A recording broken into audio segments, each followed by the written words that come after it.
मैं मिसेस खरे Lalbagh girls inter college के YouTube channel पे आप सभी का स्वागत करती हूँ।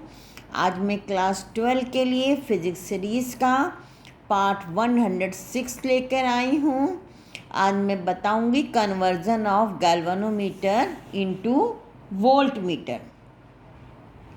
धारा मापी का वोल्टमीटर में रूपांतरण।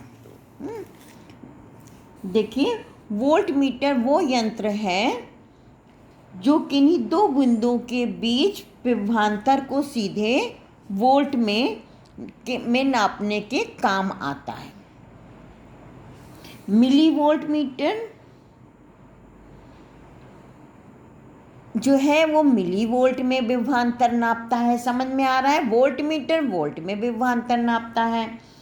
वोल्टमीटर भी एक मूलतः एक धारा मापी ही होता है जिसे परिपथ में उन दो बिंदुओं के समांतर क्रम में डाल देते हैं जिनके बीच विभवांतर नापना होता है।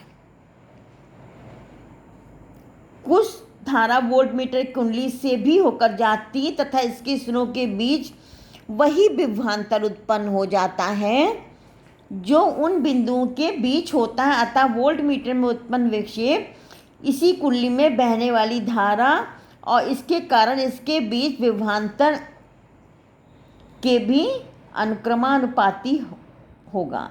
इस प्रकार विक्षेप नापे जाने वाले विभवांतर की नाप देगा। परंतु चूंकि वोल्टमीटर की कुंडली का भी कुछ प्रतिरोध होता है, अतः इसे बिंदुओं के समांतर क्रम में जोड़ने पर उन बिंदुओं के भी विभवांतर का मान जिसे नापना है बदल जाता है। अब देखिए, ये एक सर्किट है जिसमें R1 R2 रेजिस्टेंस है। ये सेल है जिसका EMF E है। इसमें A और B बिंदुओं के बीच विभवांतर नापना है ना। तो नापने के लिए वोल्टमीटर लगाएंगे, लेकिन वोल्टमीटर ना लगाएं, पहले हम विभवांतर होगा कितना वो नापेंगे। वो पहले निकालते हैं कैलकुलेशन से। देखिए, अगर ये वोल्टमीटर ना लगा हो तो इसमें बहने वाली धारा I बराबर होगी total EMF upon total resistance. ये दोनों सीरीज में जुड़े हैं, ठीक है। तो अब A B बिंदु B में धारा R1 में भी I बहेगी और R2 में भी I बहेगी क्योंकि सीरीज में है। तो R2 के बीच विभवांतर क्या होगा? इसमें बहने वाली धारा I इंटू रजिस्टेंस, ठीक है। और I का मान यहाँ से रख दिया, ठीक है। इतना विभवांतर एक्चुअली में होगा।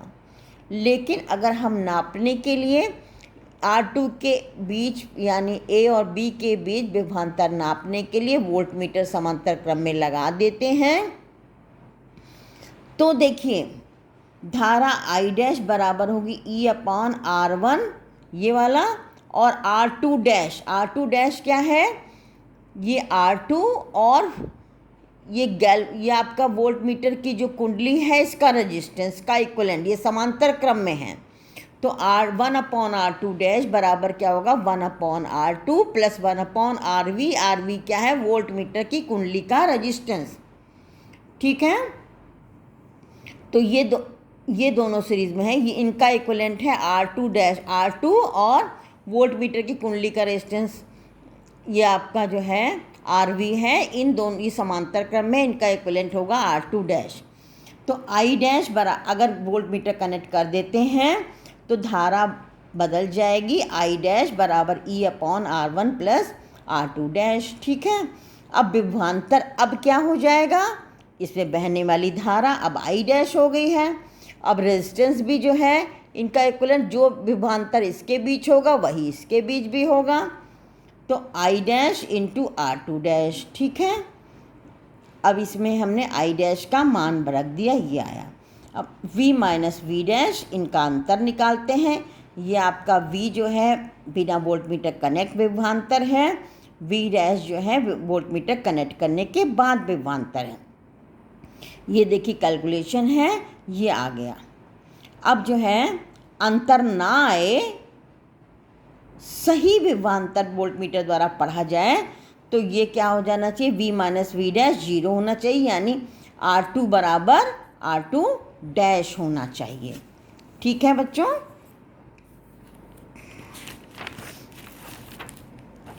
अब देखिए R2 बराबर R2 डैश, तो 1/R2 बराबर 1/R2 डैश। ठीक है, तो 1/R2, अब R2 डैश क्या है, 1/R2 प्लस 1/RV। RV क्या है, वोल्ट मीटर की कुंडली का रेजिस्टेंस है, तो ये दोनों तो कट गए, 1/RV बराबर आया 0, तो RV बराबर इन्फिनिटी, अनंत। समझ में आ रहा बच्चों, अनंत हो गया। तो आदर्श वोल्ट मीटर का अपना प्रतिरोध क्या होना चाहिए, 0 होना चाहिए। लेकिन अनंत प्रतिरोध का वोल्ट मीटर प्राप्त नहीं किया जा सकता, अतः व्यवहार में एक अच्छे वोल्ट मीटर का अपना प्रतिरोध उस प्रतिरोध की तुलना में बहुत अधिक होना चाहिए जिसके सिरों के बीच विभवांतर निकालना है, नापा जाना है। तो RV is much greater than R2। RV क्या है, वोल्ट मीटर कुंडली का प्रतिरोध, R2 के क्रॉस निकालने हैं, निकालने जाने जिसके सिरे को विभवांतर निकालना है उसके सापेक्ष बहुत अधिक होना चाहिए। तो नॉर्मली क्या करते हैं, जो पाइवेटेड टाइप जो है गैल्वेनोमीटर को ही वोल्ट मीटर में बदल देते हैं। इसका प्रतिरोध बढ़ाने के लिए, क्योंकि इसका प्रतिरोध जो है बहुत अधिक होना चाहिए, तो बढ़ाने के लिए इसकी कुंडली के, गैल्वेनोमीटर की कुंडली के श्रेणी क्रम में एक उच्च प्रतिरोध जोड़ दिया जाता है। इस प्रतिरोध का मान वोल्टमीटर के रेंज पर निर्भर करता है। अब देखिए इसमें IG धारा बह रही है, तो इसके सिरों के विभवांतर क्या हो गया, IG गैल्वेनोमीटर की कुंडली का रेजिस्टेंस G और प्लस R, ये सीरीज में है, ये रेजिस्टेंस हो गया R plus G, resultant IG धारा बह रही, विभवांतर ये हो गया, तो R का मान ये हो गया। यदि अब देखिए रेंज, R से रेंज का मान कैसे पता चलता है, यदि कुंडली में धारा IG के कारण पूरे पैमाने का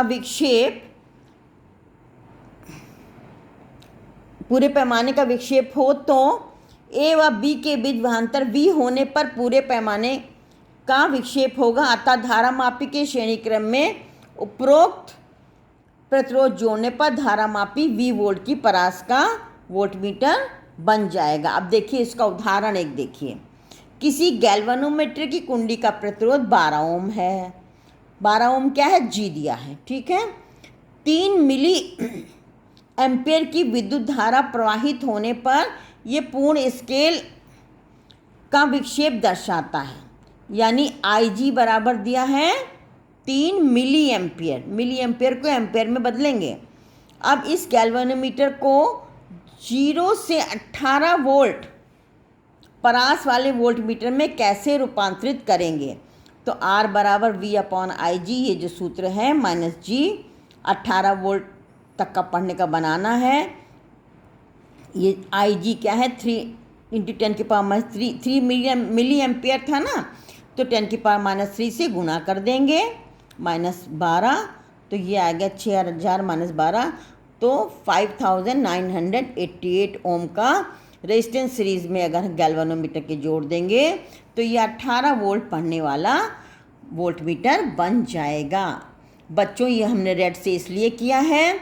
अब जिस भी वीडियो में क्वेश्चन होंगे उन क्वेश्चन को आप अलग करते जाइएगा। मेरे 2 असाइनमेंट आ चुके हैं, 9 और 9 तक तो पहले थे, फिर 10 और 11 मैं इधर दे चुकी हूँ। और अब देखिए ये क्वेश्चन जो है आप 10-11 असाइनमेंट, और ये जो क्वेश्चन हम रेड से लिख रहे हैं इनको अलग कॉपी में करते जाना। जब ज़रूरत होगी हम फिर मांगेंगे आपसे, व्हाट्सएप पे भी मांग सकते हैं, हार्ड कॉपी भी मांग सकते हैं। आप इसको अलग भी कर लीजिए और जमा करने के लिए कॉपी एक अलग करिए। अगर हम जमा कर लेते हैं तो ऐसा ना हो कि फिर आप पढ़ने से रह जाएं। पढ़ने के लिए आप अपना अलग कर लीजिए। आज के लिए बस इतना ही, मिलते हैं नेक्स्ट पार्ट में।